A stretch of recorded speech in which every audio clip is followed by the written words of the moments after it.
Hi friends, welcome back to my channel. అసలు ఈ మాలిని గతం ఏమిటి? ఇంతకు మాలిని భర్తకి ఏమయింది? అసలు ఈ సూరజ్ ఎవరు? మాలిని గతానికి మరియు పారిజాతానికి ఉన్న సంబంధం ఏమిటి? ఇవన్నీ ఈ వీడియోలో తెలుసుకుందాం. ఇంకా మాలిని అయితే తన ఇంట్లో కూర్చొని తన గతాన్ని తలుచుకుంటూ ఉంటుంది. దశరథకి మరియు సుమిత్రకి పెళ్లి కాక ముందే మాలినికి పెళ్లి అయ్యి ఉంటుంది. సుమిత్ర అయితే దశరథని ప్రేమిస్తుంది. కాని ఇటు దక్షిణామూర్తికి కాని ఇంకోపక్క పారిజాతానికి కాని ఈ పెళ్లి ఇష్టం ఉండదు.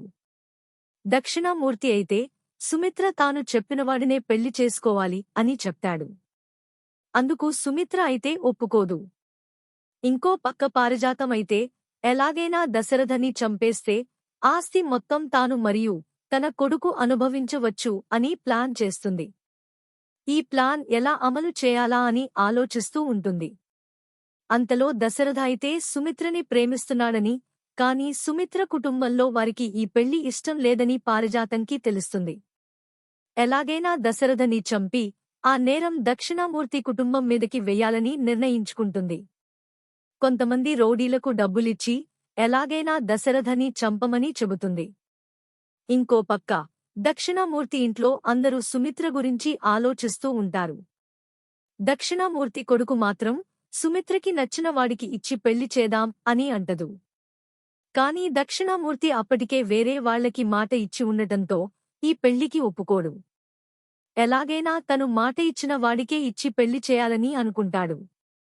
అప్పుడు దశరథ మరియు సుమిత్ర అయితే ఒక నిర్ణయానికి వస్తారు. దశరథ వాళ్ల నాన్న అయిన శివన్నారాయణకి ఈ పెళ్లి ఇష్టమే కాబట్టి ఇద్దరు కలిసి ఆయన సమక్షంలో గుడిలో పెళ్లి చేసుకోవాలి అని అనుకుంటారు.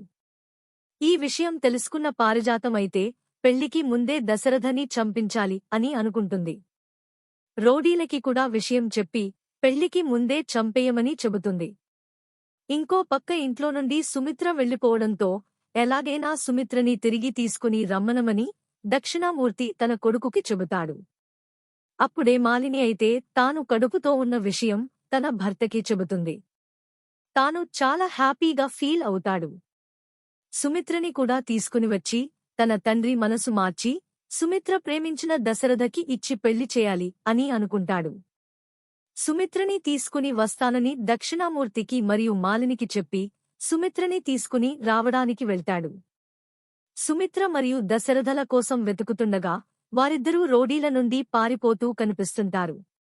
అది చూసిన మాలిని భర్త అయితే రౌడీల నుండి వాళ్ళిద్దరినీ రక్షించడానికి రౌడీలా వెనుక పరిగెత్తుకుంటూ వస్తుంటాడు. అది చూసిన సుమిత్ర అయితే తన అన్న మరియు నాన్న కలిసి దశరథని చంపించడానికి రౌడీలను పంపారని అనుకుంటుంది. రౌడీలను ఆ ప్రయత్నంలో ఆ రౌడీలు మాలిని భర్తని అయితే కత్తులతో పొడిచి చంపేస్తారు. కాని సుమిత్ర మరియు దశరథ అయితే అది గమనించకుండా అక్కడి నుండి వెళ్లిపోయి శివన్నారాయణ చేతుల మీదుగా తమ పెళ్లి చేసుకుంటారు. ఇంకా ఆ ఊరి నుండి హైదరాబాద్ వచ్చేసి అక్కడే తమ బిజినెస్ చూసుకుంటూ ఉంటారు. తన ప్లాన్ ఫెయిల్ అయినందుకు పారిజాతం అయితే చాలా విచారిస్తుంది. సుమిత్ర, దశరథ మరియు శివన్నారాయణ దృష్టిలో ఆ రౌడీలని పంపించింది దక్షిణమూర్తి అని, తన కొడుకుని చంపించాలని చూశాడని తన మీద చాలా కోపంతో ఉంటాడు. సుమిత్ర కూడా తన తండ్రి తను ప్రేమించిన వాడిని చంపాలని చూశాడని తన తండ్రి మీద చాలా కోపంతో ఉంటుంది. ఇంకోపక్క దక్షిణామూర్తి అయితే తన కొడుకుని పోగొట్టుకుని చాలా బాధపడుతూ ఉంటాడు. మాలిని కూడా ఆ కుటుంబం మీద పగతో రగిలిపోతూ ఉంటుంది. తర్వాత కొన్ని నెలలకు సూరజ్ అయితే మాలిని దేవికి పుడతాడు. సూరజ్ పెరిగి పెద్ద అయినా తర్వాత జరిగిన విషయం మొత్తం చెప్పి ఎలాగైనా ఆ శివన్నారాయణ కుటుంబం మీద పగ తీర్చుకోవాలి అని చెబుతుంది. ఆ ప్లాన్లో భాగంగానే సూరజ్ అయితే జ్యోత్స్నని ట్రాప్ చేస్తూ ఉంటాడు. కాని ఇక్కడ ఒక విషయం ఏమిటి అంటే మాలిని భర్త చనిపోవడానికి శివన్నారాయణ కారణం కాదు. అలాగే దశరథని చంపమని రౌడీలని పంపింది దక్షిణామూర్తి కాదు. కాని ఈ రెండు కుటుంబాలు పగతో రగిలిపోతూ ఉంటాయి. రాబోయే ఎపిసోడ్స్లో ఇదే జరగబోతుంది. మీ అభిప్రాయాలను కామెంట్స్ రూపంలో తెలియజేయండి. మీకు డైలీ అప్డేట్ కోసం మా ఛానల్ని సబ్స్క్రైబ్ చేసుకోండి. అలాగే మా వీడియోని కూడా ఒక లైక్ చేసి మమ్మల్ని ఎంకరేజ్ చేయండి.